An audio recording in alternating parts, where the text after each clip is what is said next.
I'm Mike Bacigalupi. I'm the Dean of the Kentucky College of Optometry here at the University of Pikeville. And how long have you been Dean here? Not long. I started here in July of 2018, so we're just coming up on a year and a half at the helm of this exciting new school. I mean, the Kentucky College of Optometry is a really unique place. We're one of only 23 optometry schools in the whole country, so it's kind of a rare thing to get to be a dean of the College of Optometry, and that's really exciting to me. This place is especially special to me because it's really moving my profession of optometry in a direction I think it needs to go, in a very medical direction. So it's a very forward-thinking school and exciting time to be here. But not your first go-around with higher education in this field. How long total have you been in this field? So going on 15 years. My first adventures into higher ed was at Nova Southeastern University in South Florida, and I was a faculty member at the College of Optometry there. I taught third and fourth year students how to be really good clinical optometrists, and it was fun, and I really enjoyed it, and I sort of thought that was it, you know. I had come out of private practice. I owned my own practice in Texas for about 10 years. Really enjoyed it. I practiced in a town of 4,000 people. I was the only eye doctor in 2 counties, so saw patients of all varieties and really enjoyed it. But after about 10 years, my wife and I looked at each other and thought, you know, maybe we should move out of a small town. We should probably really seek a little more energy and excitement in a bigger city. So we had both grown up in South Florida, and the opportunity came to join the faculty there in South Florida again. So it evolved very quickly there. I was there about 4 years as a faculty member, and our assistant dean at the time moved on to become the president of Southern College of Optometry in Memphis, and that job became available. And I really didn't consider it exactly, but faculty came to me and said, you really should consider this. And it turned out that I was offered the position after only 4 years there. So I spent the next 10 years as the assistant dean of the college, and worked in the areas of admissions and student affairs and development. I really tried to help move that college forward and deal with all the student issues that may have come up. So no, not my first foray into higher ed, but my first time being the dean, which has been exciting. So I wonder, as a kid, did you say, hey, I'm going to be a dean of an optometry school? Or as a kid, what was the dream? So it's interesting because I've thought a lot about that. You know, when I used to go on the road as a recruiter at some point for Nova, and I would talk to undergraduate students, and they would always ask me a similar question, you know, when did you know you wanted to be an optometrist or become an educator in optometry? And it's easy for me to answer the question about optometry. This is the story. So when I was a kid, my dad was a mailman, and we lived in South Florida, and Dad walked a mail route every day, 11 miles in the Florida heat, as you can imagine. So when he would come home from work, he was just exhausted, you know, covered in sweat and just exhausted. And my mom worked for an optometrist. She was the office manager in optometric practice in Fort Lauderdale. And as kids, we played basketball like every day. So after school, we were in the front yard of my house. Lots of kids from the neighborhood would play basketball in my yard. And my dad would come home, and he was just exhausted. And then my mom's boss, who was the optometrist, would drive by our house every evening, and he would wave to us kids. And he would always be still wearing a shirt and tie. He was still smiling. He wasn't sweaty like my dad. He wasn't exhausted. And he was driving a Jaguar. And I went, wow, you know, look, this is probably what I should be aiming towards. I should be aiming towards, you know, a career where I could be happy at the end of the day, not be exhausted like my poor dad.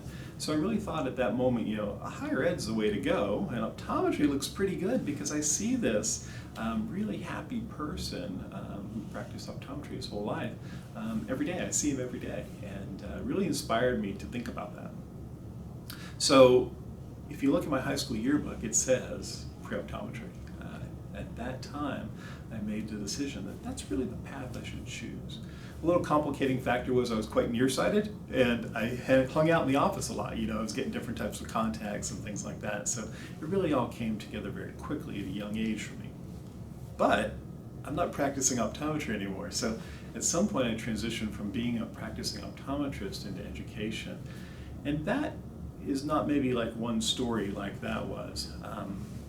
But about 1999 or so, I've been doing well in my practice and had some success, and was appointed to the Texas Optometric Association Board of Directors. And about that time, all of us had graduated from the University of Houston College of Optometry, everyone on the board. So their dean came to us one day and he said, you know, our applications are a little light this year. Could you guys help us? And we said, yeah, we'll think about it. So we decided at that point as a board to set out and try to help generate applicants to the University of Houston College of Optometry. We created a few events, and what we really did is we sent practicing optometrists to visit with pre-optometry students around the state. And I was in charge of that. And I did a lot of it myself. I went to University of Texas and Texas A&M and Baylor, and I spoke to pre-optometry students. And I thought, you know, this is a lot of fun. This might be even more fun than seeing patients every 15 minutes. And I think that's where it started, that when I had the opportunity to sell my private practice, I thought, let's do something else. And wasn't this fun, the education piece of it? Mm-hmm. And wasn't it fun to be able to, you know, be around those students who had so much energy and so much passion for their future that I wanted to be part of that. So I think that's when the decision was made that I could really transition from optometry, which has always been at the root of what I wanted to be, to optometric educator. And that transition happened very smoothly. So did I think I would be a dean of a college of optometry when I was a kid playing basketball on the street? No, definitely not. But the progression sort of happened very naturally. So really, two careers really inside the larger right. call. And so when we think about that and think about dream jobs, is there a third career move out there, or are you living the dream? Or so when I say dream job, what do you think? I think this is it. This job checks so many of those boxes in my mind that are so important right now. Number one, it supports my profession, and I'm so proud that I'm an optometrist. I really am proud of this profession. But the profession has some challenges, and I want to help with those. And one of the biggest ones is I think we need to keep it moving forward, moving in the medical direction.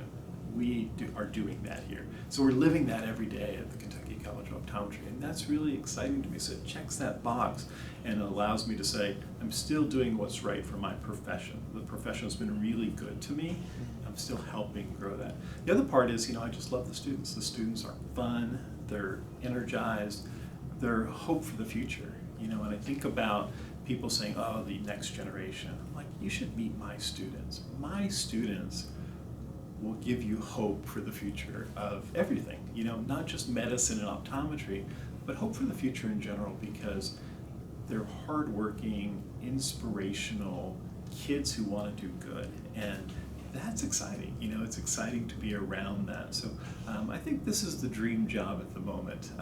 You know, there's been talk in my past about running for political office and things like that.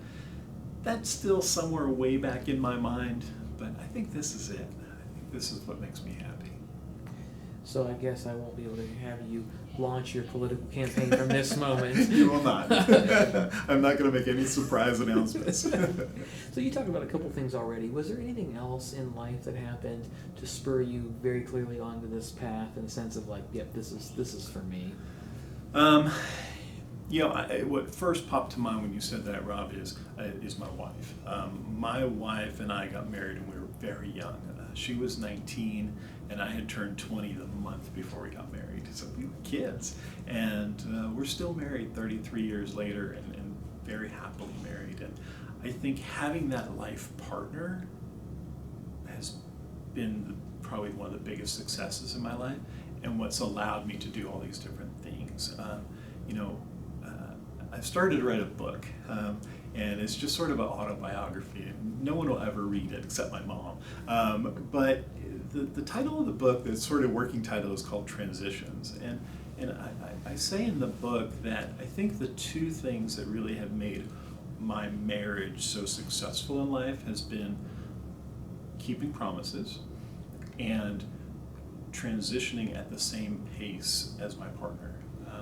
You know, I think everybody in life goes through these transitions, and you know, whether it was us going into a private practice, or then going into optometric education, or moving from Fort Lauderdale to Pikeville, Kentucky, those are big moves in your life. And if your partner's not there with you, those things don't go well. And I've been very blessed and lucky that my wife and I have had those transitions in our life at the same pace. So I think she's sort of the secret to success, is that she's allowed me to continue to grow in my career and to explore and take on new challenges that I never would have thought of before, but she was there encouraging me and helping with those transitions each time that happened. So I think that's maybe the secret. Wow, beautiful statement about marriage and your commitment to each other. Yeah. When we think about your life so far, if we were to try to boil it down to a sentence about your sense of call, what are you called to do, to be, or what is your purpose? That's really hard to do in a sentence, but I would say the sentence would have to have something in it about optometry, something about the direction of optometry and the future generation. So it might be something like, to inspire future optometrists to keep moving the profession of optometry forward. Something like that, I would say, would be my calling, because it does encompass the profession and students and the future, because that's where I want to keep looking. Obviously, in private practice and as an educator, you've had a big impact on people, literally changing the way they see things at times. So who's been influential to you to help you know that this is who you are? Gosh, there's a long list. There's a really long list, and I'll try to boil it down for a couple for you. One is my grandfather. My grandfather passed away soon after I graduated from optometry school, so probably in 98, 99 he passed away. Great guy, self-made guy, but he had this incredible gift for telling stories and communicating in a way that made everybody feel comfortable. And that gift is something I always looked for and longed for. How did he always make people feel comfortable, even in the most difficult situations? So I always aspired to have something like that ability to remain calm in the face of really difficult situations and to still communicate well, and he did it beautifully. So he's one. Two, are certainly the optometrist who my mom worked for. His name was John Rinaldo. His name is John Rinaldo. He's in his 80s and he's retired. Lives on the beach in Fort Myers, Florida. He's a wonderful guy, and he was such a happy person, and he was so happy in his job. I remember going to his office when I was a kid, and he would look inside my eye with an ophthalmoscope, which is an instrument we don't even really use that much today because we've become so far. But when he would look inside your eye, he would explain to you exactly what he was seeing. He would say, "I'm looking at the lens, I'm flicking back now, and I'm looking at the retina." And he would explain those things to you, and it was just really inspirational. I thought, that's the kind of doctor I want to be, So I think he really inspired me as a future physician. The other people that inspire me are probably books. I love to read books on leadership and books on organizational behavior and books on higher ed. And I love to try to glean some insights from those and see if we can put those things into practice. I always tell my faculty that I want KICO, the Kentucky College of Optometry, to be a great place to learn and a great place to work. So the more I can learn from those business books and leadership books, the better. I was really lucky that when I did a master's degree back at Nova about 10 years ago, I was able to do my capstone with a pretty famous guy, a guy named Paul Hersey. He wrote a book called Situational Leadership, and I actually spent a week with him, almost one-on-one, doing my capstone for my master's degree, and that was really inspirational. So I have to add him to the list, Dr. Paul Hersey. So there's a list. I could kind of go on and on, but I don't want to make your video too long. But yeah, I think that we should pull inspiration from lots of different people and try to incorporate that into our lives. So I have this image of an optometry student or another who's watching this video and go, you know what, someday I want to be the dean. Like, that's what I want to do. Great. What did you do to put yourself in this, how did you put yourself in this position? I I wish I could say that I was really smart and did it in some smart way, but part of that's just luck, and being at the right place at the right time. I mentioned to you earlier that I was a faculty member, and I really enjoyed that, and I thought, this is what I'm going to do. But then opportunity happened because the person who was the assistant dean of the college moved on, and there was an opening, and I took it. I took the opportunity. When this position became available at the Kentucky College of Optometry, I talked to my wife about it a lot, and I said, should we take that chance? Should we make that leap? So I think, putting yourself in the position is a little bit of luck, and some of it is just taking a chance. I know that undergrads and students I talk to who are just sort of coming up through the ranks, they often question, where am I going to be and what am I going to be in the future? And I would say be bold, take chances. When opportunities come, if it has interest to you, take that step and see what it does. My older brother is a really bright guy, and he always tells me when job opportunities come, he said, follow them through, and then you make the decision at the end if it's right for you. Don't let them make the decision. So I've taken some of that from him, and that, if an opportunity comes, be bold and take chances, and then you make the decision at the end whether it's right for you or not. So, I hope that helps.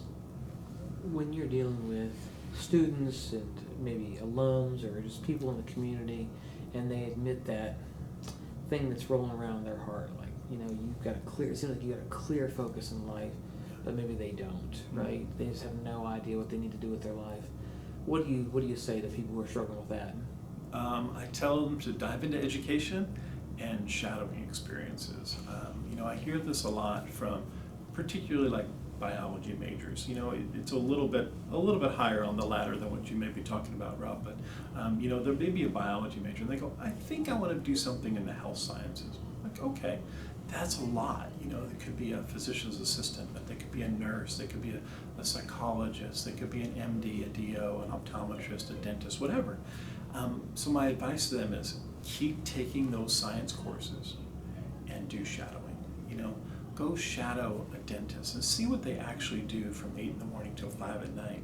Go shadow an optometrist. Go shadow a physician of some sort and see whether that feels right to you. You have to see and know what somebody does from 8 to 5 to know if it's right, to know if that feels right for you as an individual. So I think those are my best two pieces of advice is, keep with your education, because education opens your mind and expands to the ways you may not have thought about before, and maybe you'll make those connections there.